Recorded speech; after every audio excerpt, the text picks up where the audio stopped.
Internacional de la Niña.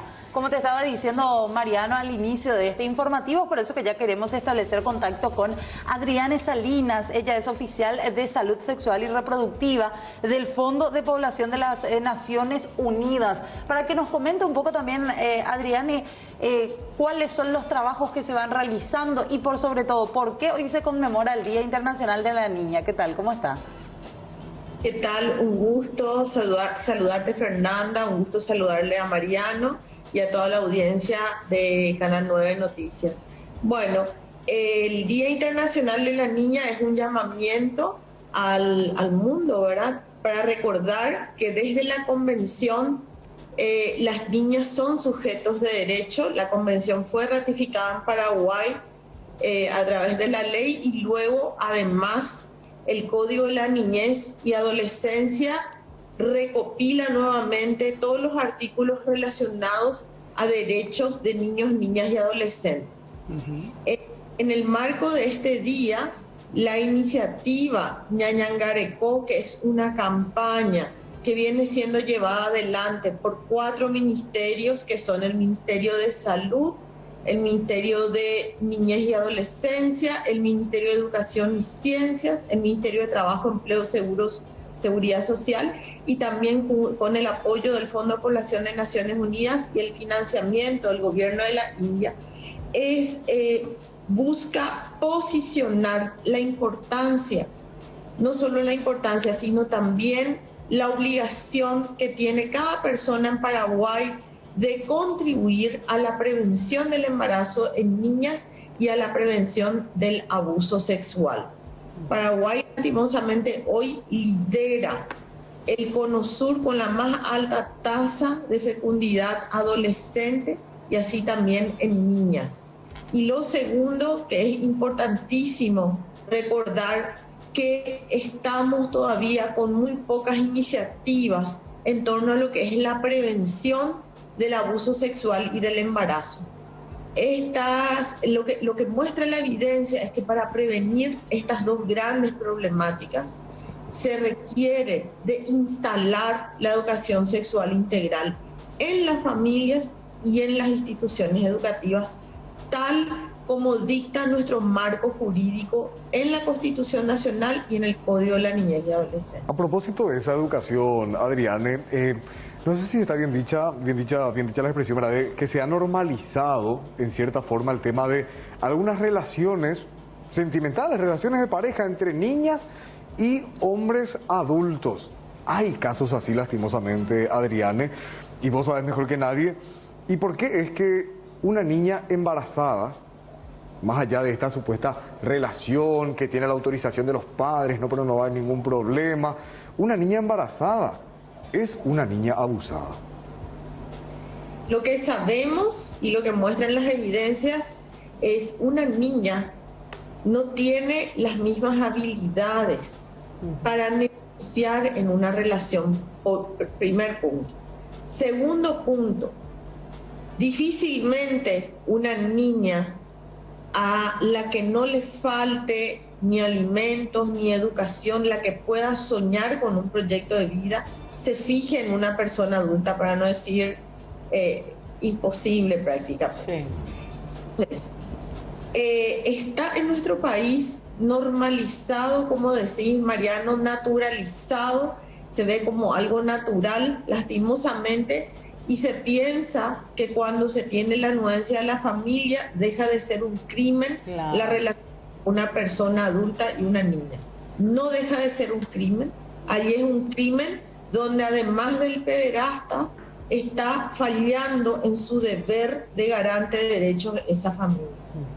Bajo ninguna hipótesis, bajo ninguna circunstancia, deja de ser un crimen la relación entre una persona adulta y una niña, ¿sí? Lo otro que sabemos, a pesar de las prohibiciones del marco jurídico, de las recomendaciones que tienen toda una razón de ser, se basan en que las niñas no tienen todavía sus cuerpos desarrollados, están expuestas a morir 4 veces más que una mujer adulta de 20 años o más durante el embarazo, el parto, el posparto, por complicaciones, ¿verdad? y sus bebés tienen un 50% más de posibilidades de morir en el primer año de vida, porque tampoco están preparadas emocionalmente y tampoco están con todas las habilidades para hacerse cargo de un bebé que requiere mucho cuidado. Entonces, es por eso que aunque nos llama mucho la atención que nuestro país se siga percibiendo como natural, como normal, y saber que 45% de nuestras niñas que dan a luz están conviviendo con alguien al momento del parto. Eso significa, como bien menciona Mariano, está naturalizado, está normalizado, y eso es algo que también la campaña busca modificar. La campaña tiene solo, esta iniciativa no tiene solo una campaña, sino que tiene otros componentes que están relacionados a fortalecer los servicios de salud, fortalecer el Sistema Nacional de Protección, y la otra pata súper importante si queremos hablar de prevención es instalar la educación sexual integral con las familias. Vamos a comenzar con la familia. No se puede hablar de educación sexual integral sin las familias, pero tampoco, y eso sí, tenemos que comenzar a trabajar en familias como la de la historia de Miriam, donde son las familias las que no cumplieron con la garantía de derechos. Necesitamos que la comunidad y el Estado en conjunto, el gobierno en conjunto, tomemos las acciones pertinentes para que no vuelvan a repetirse. Sí. Miriam es una historia real, con un nombre cambiado, con una localidad cambiada, todo se cambió para proteger la identidad, sí. Pero es una de las tantas historias trágicas que tenemos, donde una niña perdió la vida a causa del abuso sexual, del embarazo consecutivo, y en el caso de Miriam otra vez, además de todo lo que le pasó, le obligaron a hacerse un aborto. Termina ella muerta, ¿verdad? Sin que podamos siquiera sin haber podido ayudarla, sí, en algún momento de su historia, a pesar de que la gente del servicio de salud fue a visitarla a la casa y fue a visitarla a la escuela. No pudimos ayudarla porque ella no confiaba en nadie. Claro. Ahora, Su familia estaban abusando de ella. Entonces, esa información necesitamos darles a los niños y a las niñas, de que como país les creemos, de que como país vamos a darles respuesta, aunque en su casa estén abusando de ellos y de ellas. Adriana, ¿podemos hablar de cifras? ¿Cuántas niñas, hoy que hablamos del Día Internacional de la Niña, para tomar un poco de conciencia, cuántas niñas en nuestro país son abusadas? ¿Se tiene un promedio, una estadística? ¿Cuántas son madres a temprana edad? Y una pregunta así puntual también, Adriana, ¿estas cifras se vieron que aumentaron en este lapso de pandemia, en donde sabemos que el núcleo familiar quedaba como que mucho más cerrado también? Sí, las cifras de abuso sexual aumentaron. Creemos que tienen dos razones. En primer lugar, se vio un incremento en el número de abusos sexuales a nivel mundial, ¿sí? Por estas medidas que se tuvieron que implementar para contener a la pandemia. Entonces, sí hay un incremento en el número de abusos. De hecho, en lo que va del año, la Fiscalía recibió 1.882 casos de denuncias de abuso sexual contra niñas, niños y adolescentes. El Fono Ayuda también recibió un mayor número de llamadas, y creemos que también toda esta movida que estamos haciendo a través de las campañas de Ñañangarecó, ¿verdad? De la campaña Ñañangarecó, esto está contribuyendo a aumentar el número de denuncias. Con respecto al número de nacimientos, en lo que va del año, es una cifra todavía provisoria la que tiene el Ministerio de Salud, porque depende de la llegada a nivel central para dar los datos de los certificados de nacidos vivos. Se registraron más de 350 nacimientos en niñas menores de 14 años, y lamentablemente se registró una muerte en ese grupo etario también a consecuencia de complicaciones del embarazo, parto y posparto. O sea, una muerte materna en una niña está también registrado en lo que va del año.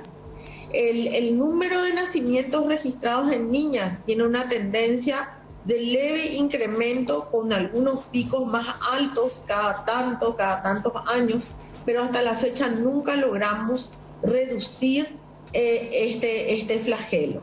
Y los departamentos que lideran tanto el número de denuncias de abuso como el número de registro de nacidos vivos en cuanto a números absolutos son en este orden: Central, Asunción, Caguazú, e Itapúa. Son los 4 departamentos que lideran.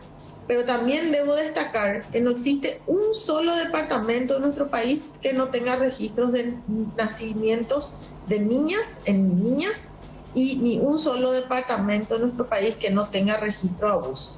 Quiere decir que este es un problema a nivel nacional. Sí. Y el otro dato importante que muestra cómo el abuso sexual y el embarazo en niñas es un tema que afecta de manera diferente a las niñas según su quintil socioeconómico, es que en la encuesta de indicadores múltiples que se hizo en el 2016, cuando se le preguntó a adolescentes de 15 a 19 años del quintil socioeconómico más alto, ¿cuántas de ellas había tenido un hijo antes de los 15 años? Ninguna dijo que sí. El resultado fue 0%. En cambio, la misma pregunta hecha en el grupo de niñas de niveles socioeconómicos más desfavorecidos ya arrojó una cifra de que 1 de cada 20 de ellas ya había tenido al menos un hijo antes de cumplir los 15 años. Y esta cifra se duplica en el grupo de niñas indígenas. Del registro de lo que va de este año, el 15,88% de los nacimientos se registró en niñas indígenas y el 74,21% en niñas paraguayas. No es parte de la cultura indígena, eso sabemos muy bien. El embarazo en la infancia, hay estudios a nivel nacional que han demostrado, uno de ellos publicado por CEDIA, no es parte de la cultura para nuestros pueblos indígenas. Las niñas son niñas hasta los 15 años, incluso una edad un poco más alta de lo que es nuestro Código de la Niñez y Adolescencia, que habla de 15 años. Adriane, estas cifras que estás dando son terroríficas, asustan, impactan demasiado. Así que el mensaje es claro, ya explicabas al inicio lo que tiene que ver con los convenios internacionales. Lastimosamente Paraguay tiene estas cifras muy elevadas en el cono sur, como bien lo decías. Así que la frase es sencilla, pero implica demasiadas cosas. Todos somos responsables, como familiares, como vecinos, como amigos y como extraños. Si bien nosotros tal vez no nos conozcamos a esa niña, la historia de esa niña, lo que hay detrás de esa niña, pero si la vemos en una situación de vulnerabilidad, tenemos que denunciar, ¿sí? Ser responsables.